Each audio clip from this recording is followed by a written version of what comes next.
Hey, FinCon family. I am here with Darbi Masters. Hiya. And we're going to be talking about brands at FinCon and how they can literally change your life. And I am so excited to be having Darbi here because she happens to not only be a FinCon attendee. Yes, that right? I am. Mm-hmm. So Darbi, when did you attend your very first FinCon? Oh, let me think back. Last year. Yeah, that was a long time ago. Yeah, that was a long time ago. I'm so excited because there's a person who actually dragged you to FinCon. Is that right? I'm pretty sure she's very smart and intelligent. Is she? Let me think. Mm-hmm. I'm having a hard time. Yeah, it's on the tip of your tongue. I'm trying to remember who that was. Yeah, it was her. It was her. So Darbi and I went to college together. Yes, we did. And we went our separate ways. We came back and she was in radio and did a lot of work with podcast editing. She edited our podcast for us, The Money Mill House. And still do. And she still does. That's not in the past. I mean, she still has that role, that distinction. Mm-hmm. And I dragged her to FinCon pretty much kicking and screaming. Was that how it went down? No. I'm pretty sure I dragged her by your hair. Was that accurate? That sounds really painful. Okay, so I want to know, what was your thought of FinCon before you attended when I was preaching to you, Darbi, you need to come to FinCon? Because I know that finances is not your niche, right? It is definitely not my niche. So how are you feeling beforehand? So before I actually went to FinCon, I assumed that it was all about finances, which it is. It's very, very like finance heavy. But the thing that I didn't know was that it's also media heavy. Yeah. So that was the thing that you kept on like putting inside of like my path. And you're like, oh, you should go to this. And I'm like, oh yeah, maybe. But in my head, I was like, what would I find there? I'm not into finances. That's like not my thing. Mm-hmm. Yeah. So when you went to FinCon, what was your first impression? Who would you give the first impression rose to at the FinCon in the media? This analogy isn't going very well, but what is one of your first impressions that struck you as like, this is not what I expected? Well, first of all, everybody was sold out to it. Like, it's like I think you use the terminology, you have to drink the Kool-Aid. Lots of Kool-Aid. It's like we have a lot of Kool-Aid. The whole conference, that is exactly, if I could sum it up, the moment that I got there, I was like, oh, everybody's drank the Kool-Aid. Okay. Yes. And so you expected going into this not necessarily being what you're like, okay, I'll go to it because my best friend is making me do this and she happens to be the MC. I think that was a really big selling point too. Actually, yeah, it was. And from my perspective, I thought, Darbi, this could really change your life because I know that there are opportunities available to you there connecting with brands specifically. So let's walk through that a little bit. What was your experience when meeting brands at FinCon? Yeah, my experience. Well, one, there were definitely a lot of people to meet. So that was really nice. It was neat to talk to people in different avenues of media. So you had YouTuber. So it wasn't just audio, which is what I specialize in. But it was such a vast amount of people in different brands that I think that was a whole new world for me because I only pretty much dabble in audio anything. So to see people as, oh, okay, like I just talked to you. You are in and of yourself, your brand. Like that was pretty crazy. And then, so pretty much everybody I talked to were their own brand. Right. And so who I was coming at it and I was like, okay, so like I can be an audio editor for people. And that's the reason why I came was like, okay, I need to build up my own business as an audio editor. But the vast number of people that I met who were their own brands, that like really shocked me. Did you go into it thinking that you might get a freelancing gig out of it? Did you have that expectation? I was hoping to. And based on what you had told me, I was like, okay, so that's viable. But I already still had that in the back of my head that what am I doing here? Because this is all finance. Like what could my services bring? But then when I realized that pretty much everybody who attended was their own brand, I was like, oh, so I could be doing audio editing for different people for podcasting. And that, I think that was the surprising piece. You had been telling me this whole time, like, oh, you could find gigs through this, but I didn't really understand or get it until I actually went. So you kind of had this idea of maybe I could get a freelance gig by connecting with brands.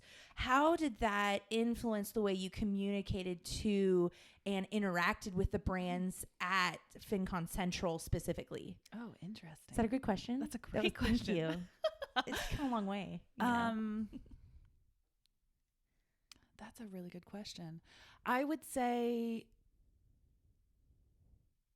it was getting to know exactly how they ran their own brand. So we had conversations. It wasn't like, hey, I'm an audio editor and I want to be your audio editor. It was more of like, hey, tell me all about your brand. Let's have a conversation. I want to know about you. So like the way that I approached it was, one, I was meeting so many different brands and I wasn't approaching it as like what I can get from the conversation, but I was approaching it as like, tell me all about what's going on with you. Like, what is your brand? What makes you tick? Why do you do that? If there was a need for them to start a podcast, then sure, that would be a conversation to branch off of that. But really, sometimes that conversation didn't even come up, but it was amazing to talk to all those people and get inspiration for myself. Right. Like outside of my own business. Well, and I love that point because what you're basically saying is that when you connect with brands, it's much more on a personal relationship level than it ever is on a very like breakdown negotiation kind of level. Like, it's not like you went up and like, all right, what can you do for me? It was more like, hey, John or Matthew. Yes. Or Sally. Yes. Yeah. So you would get to know the brand. Yes. But you would get to know the person who was associated with that brand. Yes. And so let's walk through that just a little. So you came in thinking, okay, I might get a freelance gig. The best way to do that is to connect with brands. Then you connected with brands on a personal level. And then how did that lead to, well, how did that play out in your FinCon experience? Yeah. So the elephant in the room is that I actually got a pretty big gig from FinCon, where it has changed the trajectory of where my business has been going. And the big gig is I ended up talking to one of the co-founders of Podcast Movement, Dan Franks, which you introduced me to. I did. And we had a great conversation. Full credit for that. So you introduced me to Dan, but it wasn't until the last day actually of the conference that I was like, you know what, Darbi, you should be very proactive and you should go and talk to more people who are in podcasting. Because I had been talking to so many different brands. Right. And I was like, I haven't really talked to that many people who actually specialize in podcasting. So I was like, you know what would be a good idea? Just go to the Podcast Movement booth and just chat with Dan, see what's going on with his life. And so I did. And I just went and I literally talked to him for about 2 minutes. And within those 2 minutes, we kind of conversed and exchanged stories of where he was at. I exchanged stories of where I was at. And within 2 minutes, he's like, you know what? I was just talking to FreshBooks, which is an online accounting solutions software for small businesses. And they were looking for a female podcaster. And I was like, oh, that's interesting. And he's like, do you want me to connect you? And I was like, yeah, that would be really great. And so literally from that conversation, I got connected and it was a 2-minute conversation. And the next day he emailed me and he asked me for some of my work. And so I sent him some of my work and then we got connected. So I ended up getting connected with FreshBooks and it was almost like an instant, I don't know, everything flowed so fast from that point. Yeah. And would you say that all the money that went into your conference, it came back to you in a ROI, return on your investment? Oh yeah, definitely. Definitely. And when I went to the conference, I was very aware and conscious of the money I was spending anyway. So, yeah, easily. But I went into it not thinking that. I went into it and I was like, okay, so this is an investment, but oof, does it hurt? Yikes.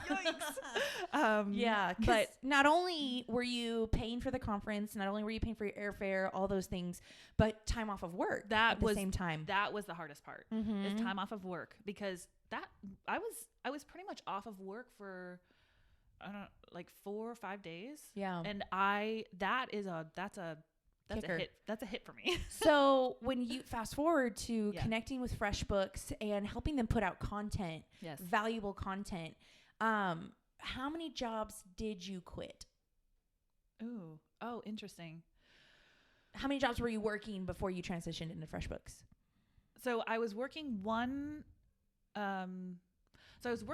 consistent job that I quit, but then I also turned down several opportunities. Right. So I was actually in the process of communicating and connecting with a bunch of people. And so when FreshBooks came in, I realized that the scope of that project was way too large. And so I couldn't do the scope of that project with having several things on my plate. So I probably turned down 3-4 other gigs because of that. Yeah. So I, not only did I quit my other part-time job that really paid a lot of my bills, but I also then turned down maybe 3 or 4 podcasting gigs. But the really beautiful thing about that is that you're moving forward in a direction that you wanted to go. This is very true. So I think in doing and working with FreshBooks, I have realized that I've been an editor for a while now. So I've been editing since I've been in radio for a while, and then I've been editing probably for the last 3 years. And I realize I really enjoy editing, but getting and transitioning into FreshBooks, I realize I enjoy developing content. And so I have been given the opportunity to develop that content, and it has shown me how much I actually love that side of things. And it has opened up so many doors of still being in audio and radio. But that is like, I didn't know that that's something that I specialized in or loved. Can we talk about that just a little bit? Let's talk about the difference between developing content for a brand and developing a content for maybe like a personal project or something like that. Is there a difference that you see? Ooh. Another great question. Another good question. Yeah. Have to think about this. We did not go over the questions before. No, this is all natural. All natural. Yeah. Okay. Let's see. So I do develop my own content for personal stuff that I'm really passionate about. But I think what is maybe relevant to this topic is that because I know exactly what I'm passionate about, I was able to translate that into working for a brand. So I know the things and the topics that give me inspiration and joy. And so I was able to actually choose the job that I did, which was FreshBooks, based on the fact that I was able to choose what I did with FreshBooks based on the fact that I actually enjoy, it's all about entrepreneurship. So I actually enjoy talking about that topic. I'm really passionate about having people feel inspired in what they're doing, and also giving opportunity for people to continue to succeed within what they're doing as an independent. So that is something I'm incredibly passionate about. And I was able to translate because I've been doing things specifically for personal things. Like I've been building up my own personal stuff for podcasting. So I will produce like different pieces based on what I'm passionate about. Knowing that, I was able to then translate that into, okay, this is something that I feel very passionate about. I believe in so much. So then I'm going to actually invest in doing this for this brand. And when working for a brand, what are some of the dynamics that you maybe didn't anticipate when it came to putting out content for a brand specifically? A lot of communication. So we communicate a lot because I'm contracted. I'm still contracted with FreshBooks. So I'm actually not their employee. You're a freelancer. I'm a freelancer for them. And so I'm self-employed, and I have a vision myself. And it just so happens that my co-producer also has a very similar vision, and which is great. So we communicate so well. What I think is something that has to continue to be a part of the conversation is, okay, so these are the things that we're passionate about. Let's see how it can benefit the brand that we're working with. And so I specialize in maybe like connecting and networking with other people and other freelancers. And I'm able to use that specifically to help the brand that I actually believe in. Well, and let's talk a little bit about just the podcast that you're doing now. So what is it called? It's called I Make a Living. Okay. And it interviews, like you said, it interviews entrepreneurs and all that. So can you tell us a little bit more about that? Yeah, of course. So it does interview. We interview a lot of entrepreneurs and freelancers, but it actually is all based around themes. So say a theme is work-life balance. So if people are struggling with work-life balance, the theme of the podcast for that episode might be work-life balance, and we'll interview several people based on that topic.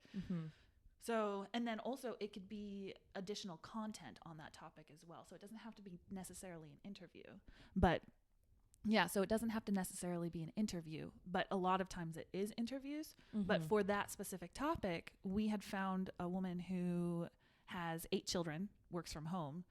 How does she do that work-life balance? That's quite crazy. So we actually went to her home and interviewed her in her home and got all of the audio with her and all of her kids. Wow. And asked her several questions about her life. So we're going to be using that audio. That is, yes, it's an interview, but it's also just like, this is life for her. So we're going to have her life on audio. And then we're also going to interview maybe another person who has a different way of life, but they learn how to do work-life balance. Say they're single and they're trying to figure out, okay, because I'm single, does that mean that I then wake up, start work until I go to sleep? That's not exactly a great work-life balance, even though you don't have responsibilities for other human beings. So, yeah. Well, and so how would you say that the content that you are helping to produce ties in with FreshBooks? Right? So like they're very different. Or are they? Yeah. Okay. So that's the thing is for FreshBooks, they are an online accounting solutions software for small businesses. Wow, I sound like a commercial. Sorry. Do that one again. No thanks. But what I have seen and what they actually want with the podcast is actually helpful resources. So it's not like, okay, how can we help you like budget online? Because that's what they do. Right. But what they wanted was for a resource for people that actually helps entrepreneurs, because their audience, their target audience, they're small business owners.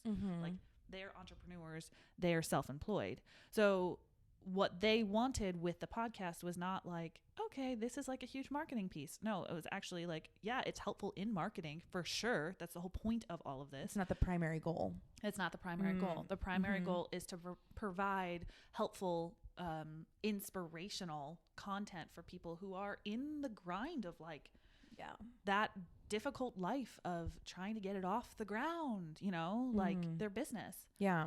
So, so it fits within the vision, which is to help small businesses for FreshBooks.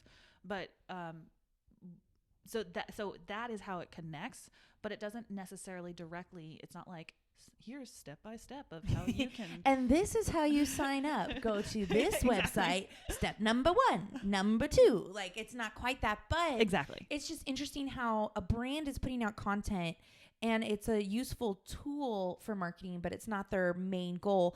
Do you feel like when interviewing for the podcast or producing for the podcast that you still have that FreshBooks kind of like mission in the front of your mind when you do it? Is that kind of like a filter that you use? I'm definitely always thinking about how this can relate to FreshBooks and what they do. Sure, I guess sometimes, but it's quite nice to know that we have several people on the team who also, so since I'm not employed by them, that actually doesn't need to be at the forefront of my mind. I can have space to be the creative. And so, yes, I always want to keep in mind how this is benefiting FreshBooks. Absolutely. But because we have several other people on the team that is like their primary role and responsibility, it frees me up to create creative content for them. Oh, this is so good. This is good stuff. Is it? Are you enjoying it? Oh, so much. Oh my gosh. Tell me more about that. I just love this. I feel like I'm in my sweet spot. What I love is I love creating content. So part of the podcast itself is I actually write the narration for the podcast and then I voice all of the narration. I love that. I love creating content. I like writing, but what I really like is I like writing for audio. And that's exactly what I do for my job. And part of it is doing and writing, researching so that it can be inspirational for other people. So I want it to make a huge difference to other people. That's the whole reason why I do what I do. Oh, this is so good. This, because this isn't an advertisement for FinCon. Right. This is very similar. Like, we're and not. Nor is it for FreshBooks either. Disclaimer. But at the same time, like, those both played very much into this story. Yes. And so even though, like, are you glad that you went to FinCon? Yes. Oh my goodness. Are you glad your best friend dragged you kicking and screaming? Yes. Yeah. But I wasn't kicking and screaming. I don't want to take work off. Who said that? Okay. I just hit my teeth. Don't do that. Okay. Sorry. And will you be attending FinCon this year? Yes, I will. How so? And how has it changed from your last FinCon? So now at this time around, when I go back to FinCon, I won't necessarily be looking for clients. I will be going to connect and network with other people. So it would be fantastic. It would be fantastic to connect with other brands and freelancers and entrepreneurs, because I need more stories for my podcast. My podcast. I need more stories. It's your podcast. The podcast. Don't worry. It's your podcast. It's not. I mean, you do have a lot of say in yes, the podcast. but there are two other people who are incredibly helpful within that. Of my course. co-producer and then my sound engineer. I mean, like, if you have always, a family, I couldn't do it without them. If you have a family, can you say that's my family? Yeah. Right? Okay. That's true. Okay. I mean, it could be someone else's family too. No, that's true. Or their baby. That's fair. Mm-hmm. I mean, you all co-parent this child of the podcast. We all co-parent. Yeah. Awesome. Thank you. Yeah, you're welcome. Thank you. You're welcome. For everything.